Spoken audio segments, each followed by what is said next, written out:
واپس پلٹنے لگے تو انہوں نے 2 رویہ کی تاروں میں اوباشوں کو کھڑا کیا اور ان کے ہاتھوں میں پتھر دیے۔ جب میرے حضور چلتے وہ حضور علیہ السلام کے قدموں پہ پتھر مارتے، ایک قدم پہ پتھر لگتا تو میرے حضور دوسرے پہ پلٹتے، دوسرے پہ پتھر لگتا تو میرے حضور واپس پہلے پہ پلٹتے۔ شدت درد اور احساس کرب سے تھک کر میرے حضور نیچے زمین پر بیٹھ جاتے، ان کے 2 اوباش آگے بڑھتے، حضور علیہ السلام کو کندھوں سے پکڑ کر کھڑا کرتے، میرے حضور پھر چلتے، وہ پھر پتھر مارتے۔ اتنے پتھر مارے گئے کہ چاند سے خوبصورت پنڈلیاں خون سے کچڑنے لگی، نالین تھے کہ خون سے بھر چکے تھے، اب مزید چلنے کی بھی سکت باقی نہیں تھی۔ ایک فرشتہ حاضر خدمت ہے، اگر کہیں تو ابھی دونوں پہاڑوں کو ملا کر پوری بستی کو ہی منیا میٹ کر دیتے ہیں، لیکن حضور فرمائے کہ میں رحمت بن کے آیا ہوں، زحمت بن کر نہیں۔ پتھر کھا کر دعائیں دینا یہ ایک پیغمبر کا ہی حوصلہ ہو سکتا ہے۔ بیٹے اس کی آواز نہیں بھی سکتی، یہ بار بار ایک پیغمبر کا ہی حوصلہ ہو سکتا ہے۔ ہماری تو تقریب پہ کوئی سبحان اللہ نہ کہے تو ہمارا مزاج بگڑ جاتا ہے۔ آج کا خطیب کہتا ہے کہ مجھے بلانے سے قبل اتنے اکاؤنٹ میں ٹرانسفر کرو، میں پھر بات کرنے کے لیے آؤں۔ آج کہا جاتا ہے جب کتاب مفت نہیں تو تقریر مفت کیوں؟ تو جناب گاڑی پیٹرول سے چلتی ہے اور پیٹ میرے بچوں کو بھی لگا ہوا ہے۔ قوم کو یہ سارے نخرے کون دکھا رہا ہے جس کا وقت لینے کے بعد لوگ مہینہ مہینہ دام کی عمل میں مصروف رہتے ہیں، جس کے نام کے بڑے بڑے بینرز شہر کے مرکزی پوائنٹس پہ لگائے جاتے ہیں، جس کے پنڈال میں داخل ہوتے ہی زوردار نعروں کا استقبالیہ پیش کیا جاتا ہے، جس کے اوپر پھولوں کی پتیاں نچھاور کی جاتی ہیں، جس کے ہاتھ کو چوم کر آنکھوں کو لگانا لوگ اپنے لیے سعادت اور اعزاز سمجھ رہے ہیں۔ وہ کہہ رہا ہے جب کتاب مفت نہیں تو تقریر مفت کیوں؟ تو گاڑی پیٹرول سے چلتی ہے۔ تو میں کہنا چاہوں گا صاحب، تو گاڑی کے خرچے، پیٹرول کا ریٹ، کتابوں کی قیمت گنواتا ہے، آپ ذرا دیکھ میرے رسول کا انداز تبلیغ۔ لوگ پتھر مارتے ہیں، میرے رسول میٹھی بولی سے بات کرتے ہیں۔ لوگ گوجریاں ڈالتے ہیں اور حضور جولی اٹھا کر ہدایت کی دعائیں کرتے ہیں۔ اتنی کٹر تبلیغ اور پھر آپ کا جو حکم نامہ قل لا اسألکم علیہ اجرا، محبوب آپ فرما دیجئے لوگوں میں تم سے دین کی تبلیغ کا کوئی صلہ، کوئی اجرت، کوئی عوض، کوئی تنخواہ، لا اسألکم، میں تم سے کچھ نہیں مانگتا۔ تم بات سننا نہیں چاہتے تھے، میں نے پیغام تمہاری روحوں میں اتارا، میں نے تمہیں دین کی دعوت دی، تم نے آگے سے پتھر اٹھا دیے، میں نے رب کی توحید سکھانا چاہی، تم نے رخ موڑ لیے۔ آج دین روحوں میں اتارنے کے بعد لا اسألکم علیہ اجرا، میں تم سے کچھ نہیں مانگتا، الا المودۃ فی القربی، مگر میرے قرابت داروں سے پیار کرنا، میرے قریبیوں سے محبت اور مودت کے رشتے کو قائم رکھنا، میرے اہل بیت رسول سے وفا کرنا۔ یہاں پر علماء نے گفتگو کی ہے اور کہا کہ جب پہلے کہا کہ میں کچھ نہیں مانگتا تو بعد میں قرابت داروں کی محبت کا سوال کیوں رکھا؟ اگرچہ یہ کوئی مادیت کی چیز نہیں ہے لیکن باہر کے وسیلے کی صورت تو بنتی ہے۔ تو علماء نے بڑی خوبصورت بات کہی، کہا یہ بھی حضور علیہ السلام نے اپنی ذات کے لیے نہیں مانگا تھا، اس میں بھی امت کی ہی بھلائی پیش نظر تھی کہ اگر تم میرے اہل بیت رسول سے پیار کرو گے تو فائدہ میرا نہیں، فائدہ تمہارا ہے، کہ تم کبھی بھی گمراہ نہیں ہوگے، اور امت جب تک قرآن اور اہل بیت رسول کے دامن کو پکڑ کر رکھے گی امت کبھی بھی گمراہ نہیں ہوگی۔ آقا کریم علیہ السلام کی ترغیب دلاتے ہوئے ارشاد فرمایا کہ رب سے محبت کرو اس لیے کہ وہ تمہیں نعمتیں عطا کرتا ہے، اور اس سے پیار کرو اس لیے کہ ہم تو اللہ کے بھی محبوب ہیں، اور فرمایا کہ میرے اہل بیت سے محبت تم نے میری وجہ سے کی، اور پھر ترہیبانہ لہجے میں فرمایا کہ تمہیں اپنے اہل بیت کے معاملے میں اپنے رب کا خوف یاد دلاتا ہوں، میں تمہیں اپنے اہل بیت کے معاملہ میں اپنے رب کے خوف یاد دلاتا ہوں، میں تمہیں اپنے اہل بیت کے معاملے میں اپنے رب کی یاد دلاتا ہوں۔ ترغیبانہ لہجہ بھی ہے، ترغیبانہ انداز بھی ہے۔ اور پھر حضور اسلام نے اپنا عمل کی امت کے سامنے رکھا۔ آقا کریم علیہ السلام حسنین کریمین رضی اللہ تعالیٰ عنہما کے ساتھ کتنا پیار کیا کرتے تھے کہ کبھی میرے حضور شہزادوں کو اپنی گود میں بٹھاتے ہیں، کبھی اپنے مبارک سینے پہ کھڑا کرتے ہیں، اور کبھی حضور کو کندھوں پہ بٹھا لیتے ہیں، کبھی اپنی مبارک زبان ان کے منہ میں رکھتے ہیں اور کبھی ان کی زبان اپنے مبارک منہ میں رکھتے ہیں، اور کبھی حضور دعا کے ہاتھ اٹھاتے ہیں، اے اللہ یہ میرے بیٹے ہیں، یہ میری بیٹی کے بیٹے ہیں، اے اللہ میں ان سے پیار کرتا ہوں، مالک تو بھی ان سے پیار فرما، اور مالک جو ان سے پیار کرے اس سے بھی پیار فرما۔ کبھی حضور گھر کے قریب سے گزرتے ہیں تو شہزادوں کے رونے کی آواز آتی ہے، حضور پاتے بیٹا فاطمہ ان کو نہ رلایا کرو، ان کا رونا تو مجھ محمد کو بھی تڑپا دیتا ہے۔ کبھی اللہ کے رسول صلی اللہ علیہ وسلم دونوں شہزادوں کے ہاتھ پکڑ کر فرماتے ہیں، لوگوں جس نے میرے بیٹے حسن سے پیار کیا، جس نے میرے بیٹے حسین سے محبت کی، جس نے ان کے بابا علی سے پیار کیا، جس نے ان کی والدہ فاطمہ سے وفا کی، فرمایا جس نے ان چاروں سے پیار کیا، کل قیامت کے دن محشر میں محمد کے ساتھ کھڑا کیا جائے گا۔ ابھی اللہ کے نبی صلی اللہ علیہ وآلہ وسلم منبر پر تشریف فرما ہوتے ہیں اور خطبہ کے الفاظ ابھی ترتیب پا رہے تھے کہ حسنین کریمین رضی اللہ تعالیٰ عنہما ننھی عمر ہے، سرخ رنگ کی قمیضیں پہنی ہیں، ابھی نیا نیا چلنا سیکھا ہے، مسجد نبی میں داخل ہوتے ہیں، کبھی گرتے ہیں کبھی سنبھلتے ہیں۔ میرے حضور سے گرتے ہوئے شہزادے دیکھے نہیں جاتے، میرے رسول اپنا خطبہ اپنا منبر چھوڑ کر جا کے شہزادوں کو اٹھا کے اپنی گود میں بٹھا لیتے ہیں، اور حضور فرماتے رب نے سچ فرمایا ہے، اولاد بڑی آزمائش ہے۔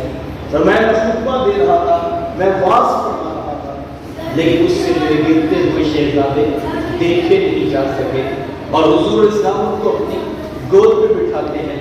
کبھی حضور ان کے بارے فرماتے ہیں، لوگوں میرا حسن میری امت کا سردار بیٹا ہے، وہ کتنا بڑا سردار ہوگا جس کو حضور بچپنے میں فرما رہے ہیں یہ میری امت کا سردار بیٹا ہے، اور میں مجھے بڑی امید ہے یہ امت کے دو بڑے گروہوں میں کل سلو کروا دے گا۔ اور کبھی حضور ان کے بارے فرماتے ہیں، لوگوں حسین مجھ سے ہیں اور میں محمد حسین سے ہوں۔ کبھی حضرت عمر رضی اللہ تعالیٰ اپنا محبت کا منظر نامہ پیش کرتے ہیں، فرماتے ہیں میں نے اپنی آنکھوں سے دیکھا حضور اسلام کے کندھوں پہ امام حسین دیکھ رہے ہیں۔ جب میں نے یہ خوبصورت منظر دیکھا تو بے ساختہ زبان سے نکلا، واہ واہ کیسی خوبصورت سواری میسر آ رہی ہے۔ تو حضور میں امت سواری دیکھ رہے ہو، ذرا شاہ سوار بھی دیکھو کتنا پیارا، میرا بیٹا بھی تو دیکھو نا کتنا پیارا ہے۔ اور کبھی حضرت شداد رضی اللہ تعالیٰ عنہ اپنی کہانی سناتے ہیں، فرماتے ہیں حضور اسلام کے پیچھے نماز پڑھ رہے تھے، دوران نماز آقا کریم علیہ السلام کا سجدہ طویل ہو گیا۔ فرماتے کہ میرے دل میں عجیب و غریب قسم کے خیالات آنے لگے، تو مجھ سے رہا نہ گیا، تو میں نے سوچا کہ دیکھوں تو صحیح آخر وجہ کیا ہے کہ حضور اسلام سر انور اٹھاتے کیوں نہیں ہیں۔ فرماتے کہ جب میں نے سر اٹھا کے دیکھا تو منظر بڑا خوبصورت تھا۔ منظر کیا تھا کہ اللہ کے رسول صلی اللہ علیہ وسلم نے اپنا سر مالک کی دہلیز میں رکھا ہوا ہے، اور حضور اسلام کی مبارک پشت پہ امام حسین بیٹھے ہوئے، اور حضور سر سجدے سے نہیں اٹھاتے، کیوں؟ کہیں میرا حسین میری پشت سے نیچے نہ گر جائے۔ اور کبھی حضرت اسامہ بن زید رضی اللہ تعالیٰ اپنی کہانی سناتے ہیں، فرماتے مجھے کوئی کام تھا، میں رات کے وقت محبوب علیہ السلام کی دہلیز پہ حاضر ہوا، میں نے اپنا دکڑا اپنی حاجت پیش کی، آقا کریم علیہ السلام نے میرا دکڑا میری حاجت کو پورا کر دیا۔ فرماتے کہ دوران گفتگو میں نے بول دیا کہ محبوب علیہ السلام کی چادر انور میں کسی چیز کی حرکت کا احساس ہے، تو مجھ سے رہا نہ گیا، تو میں نے پوچھ لیا، اے بندہ نواز یہ چادر کے اندر کیا ہے؟ آقا کریم علیہ السلام نے چادر کو کھول دیا۔ فرماتے میں نے اپنی آنکھوں سے دیکھا، ایک پہلو سے امام حسن لپٹے ہیں، دوسرے پہلو سے امام حسین لپٹے ہیں، اور حضور نے ان کو اپنے پہلو جڑا ہوا ہے. اور کبھی حضرت حذیفہ بن یمان رضی اللہ تعالیٰ عنہ اپنی کہانی سناتے ہیں. فرماتے ہیں کہ میں نے اپنی والدہ سے عرض کی امی اگر آپ مجھے اجازت دیں تو میں مغرب کی نماز محبوب علیہ السلام کے پیچھے نہ پڑھ کر آؤں، اور امی میں وعدہ کرتا ہوں کہ میں اپنے لیے اور آپ کے لیے بخشش کی دعا بھی کرواؤں. تو ماں نے کہا کہ بیٹا پھر دیر کیوں کرتے ہو، جلدی حضور کی چوکھٹ پہ. چونکہ والدہ جانتی تھی کہ آپ کا کریم علیہ السلام کے اگر ہاتھ اٹھے تو پھر اللہ کی طرف سے بخشش و مغفرت کو نصیب ہو جائے. آپ کا کریم علیہ السلام کی دعا قبول نہیں ہوگی تو پھر دعا کس کی قبول ہوگی؟ حضور علیہ السلام کی دعا کتنی جلدی قبول ہوتی ہے. یہ بات آپ حضرت ابو ہریرہ رضی اللہ تعالیٰ عنہ سے پوچھیں. حضرت ابو ہریرہ رضی اللہ تعالیٰ عنہ ہر وقت حضور علیہ السلام کی تحریر پہ بیٹھتے ہیں. باپ کا انتقال ہو گیا اور بھی بہن بھائی پاکستان میں، اور اتفاق یہ کہ ماں قافلہ ہے. حضور علیہ السلام کے پاس آتے ہیں، آپ کریم علیہ السلام کی گفتگو سنتے ہیں. جب کبھی گھر جانا ہوتا حضور کی بات کرتے ہیں، اور اتفاق ہے کہ ماں قافلہ ہے تو حضور کی بات سنی دی جاتی ہے. اور آپ کا کریم علیہ السلام ہے کہ حضور کے علاوہ حضرت ابو ہریرہ ہے تو ان کو حضور کے علاوہ کوئی بات آتی نہیں. ایک دن گھر بیٹھے تھے کہ زبان سے کوئی ماں کی زبان سے سخت لفظ نکل گئے. بس حضرت ابو ہریرہ کا دل ٹوٹ گیا. کہا ماں تیری بڑی شان و منزلت ہے لیکن رسول اللہ کے مقابلے میں تیری کوئی شان نہیں. ماں کو خیال بات کہا، گھر سے نکلنے لگے تو قدم لرز گئے کہ دنیا میں ایک رشتہ ماں کا تھا، آج وہ بھی جاتا رہا.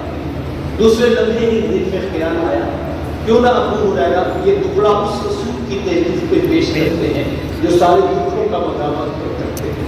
حاضر خدمت ہوئے تو بالسینوں کی کہانی جاننے والے رسول. حضور علیہ السلام نے دیکھا کہ ابو ہریرہ کچھ پریشان لگ رہے ہیں تو پوچھا کہ ابو ہریرہ خیریت تو آج کچھ مجھے سے لگتے ہو. عرض کی حضور اتنوں کو بلا بلا کے عطا کرتے ہو، میری ماں کی ہدایت کی دعا کرتے تھے. آپ ابن اسلام نے فوراً دعا کے ہاتھ اٹھائے، اللہم اہد ام ابی ہریرہ، اے اللہ ابو ہریرہ کی ماں کو بھی ہدایت عطا کر. بس اتنا جملہ سنا کہ حضرت ابو ہریرہ رضی اللہ تعالیٰ عنہ نے دوڑ لگا. کسی نے رستے میں بازو پکڑا، کہا ابو ہریرہ آج تک تو اتنا تیز آپ کو کبھی دوڑتے نہیں دیکھا، کیا بات ہے آج اتنا تیز کیوں دوڑ رہے ہیں؟ کہا آج تو دیکھنا چاہتا ہوں گھر پہلے میں پہنچتا ہوں یا میرے رسول کی دعا پہنچتی ہے. دروازے پہ جا کے دستک دی تو اندر سے میٹھے لہجے سے آواز دی، بیٹا ابو ہریرہ میں آ رہی ہوں. کہا لہجے کی مٹھاس بتا رہی تھی محمدی رنگ کی خوشبو پہنچ چکی ہے. اور جب میری والدہ دروازہ کھول رہی تھی تازہ غسل کی وجہ سے ان کے بالوں سے پانی کے قطرے ٹپک رہے تھے اور ان کے لبوں پہ بھی میرے حضور کا کلمہ جاری ہو چکا. حضرت حذیفہ کی والدہ نے کہا بیٹا پھر دیر کیوں کرتے، جلدی جلدی حضور کی چوکھٹ پہ پہنچ جاؤ، لیکن یاد رکھنا میرے لیے بخشش کی دعا ضرور کرواؤں. تو کہتے میں نے کہا کہ میں دعا ضرور کرواؤں. فرماتے میں حاضر خدمت ہوا. مغرب کی اذان کا وقت قریب تھا. آذان ہوئی، اقامت کے لیے محبوب علیہ السلام نے نماز پڑھائی. لوگ نماز مکمل کر کے گھروں کو چلے اور میں وہیں کونے میں بیٹھ کر انتظار کرتے. آپ کریم علیہ السلام اپنی عبادات میں مصروف تھے کہ میری ہمت نہ ہو سکی کہ میں حضور سے کچھ عرض کر سکوں. اور وقت اتنی تیزی سے سمٹا کہ عشاء کی اذان کا بھی وقت ہو. آذان ہوئی، اقامت کے لیے محبوب علیہ السلام نے نماز پڑھائی. لوگ نماز مکمل کر کے گھروں کو چلے گئے اور میں نہیں کونے میں بیٹھ کر پھر انتظار کیا. گھر جانے کا خیال آتا تو دل جواب دیتا کہ ایک نماز کی چھٹی لے کر آئے تھے، اب نمازیں بھی دو ہو گئی. بغیر دعا کے چلے گئے تو ماں نے تو چھوٹی سی شرط پہ دی تھی کہ میرے لیے بخشش کی دعا کروانا. اور حضور اسلام کی طرف بڑھنا چاہتا تو ادب مانے آ جاتا کہ حضور تو اپنی عبادات میں مصروف ہے. فرماتے اسی کشمکش میں بیٹھا سوچ رہا تھا کہ کیا کروں، کب موقع ملے گا تو عرض کروں گا. حضور آپ سے ملنے کو جی کر رہا تھا اور ادھر بخشش کے لالچ میں ماں سے چھٹی لے کر آیا اور ایک نماز کی چھٹی نہیں تھی، اب نمازیں بھی دو ہو گئی. اب یہ سوچ ہی رہے تھے کہ آپ کریم علیہ السلام اپنے مصلی کی امامت سے اٹھے اور کاشانہ اقدس کی طرف بیٹھنے لگے. فرماتے میرا دل رکھنے لگا کہ حذیفہ اب تو موقع ہاتھ سے جا رہا ہے اور اگر حضور گھر چلے گئے پھر تو صبح ملاقات ہوگی. فرماتے غیر ارادی طور پر نہ چاہتے ہوئے بھی میرے قدم کچھ تیز ہوئے تو قدموں کی آہٹ اور آواز پیدا ہوئی۔ آقا کریم علیہ السلام نے رات کے اندھیرے میں پیچھے پلٹے بغیر پوچھا من ھذا، کون ہے یہاں پر جو میرے پیچھے پیچھے آ رہا ہے؟ حذیفہ تو نہیں؟ قلت نعم، جی جی حضور میں حذیفہ، حضور میں حذیفہ، اللہ تجھے بھی بخشے تیری ماں کو بھی بخشے، بتا کام کیا ہے؟ حذیفہ اللہ تجھے بھی بخشے تیری ماں کو بھی بخشے، بتا کام کیا؟ بندہ مٹ نہ جائے آقا پر تو وہ بندہ کیا ہے؟ بندہ مٹ نہ جائے آقا پر تو وہ بندہ کیا ہے؟ بے خبر ہو جو غلاموں سے وہ آقا ہے۔ ابھی حذیفہ گھر سے نہیں چلے تھے کہ حضور اسلام کو پتہ تھا حذیفہ کی بات نہیں، پر میں حذیفہ اللہ تجھے بھی بخشے تیری ماں کو بھی بخشے، بتا تھا۔ اب حضرت حذیفہ رضی اللہ تعالیٰ عنہ خاموش کھڑے کہ کام کیا بتانا تھا؟ محبوب علیہ السلام نے کام تو لبوں تک بھی نہیں پہنچے۔ اور علماء فرماتے ہیں یہ جو ہم حضور اسلام کی تحریر پر پہنچ رہے ہیں، اپنے ٹکڑے، اپنی آرزوئیں، اپنی تمنائیں، اپنی حاجات پیش کرتے ہیں، کہا یہ سب کچھ صرف اپنے دل کی تسلی کے لیے ہوتا ہے، ورنہ وہ محبوب تو وہ ہیں جو بند لبوں کی کہانیاں بھی جانتے ہیں، وہ تو بند سینوں کے درد بھی جانتے ہیں، وہاں پر لفظوں کو بھی سہارا اپنے دل کی تسلی کے لیے ہوتا ہے۔ اب حضرت حذیفہ رضی اللہ عنہ خاموش ہیں تو آقا کریم علیہ السلام نے خود ہی وقفہ سکوت چھوڑا اور حضور میں حذیفہ سنو ان ھذا ملک لم ينزل الارض، فرمایا ابھی ابھی ایک فرشتہ میرے پاس آیا جو آج سے قبل کبھی زمین پر نہیں، آج پہلی مرتبہ وہ زمین پر۔ یہاں میں ایک چھوٹا سا سوال کرنا چاہوں گا، رب کے فرشتوں کی تعداد کتنی ہے؟ آپ کے لیے لاکھوں میں، تو میں کہتا ہوں کہ لاکھوں میں نہیں، کروڑوں میں۔ آپ کے لیے کروڑوں میں تو میرا جواب ہوگا نہیں، اربوں میں۔ آپ کے لیے اربوں میں میں کہوں گا نہیں جناب، کھربوں۔ میرا دوسرا سوال ہے اس دھرتی کو وجود کب سے ملا؟ 1400 سال تو میرے محبوب علیہ السلام کو تشریف آوری کو ہو چکے ہیں،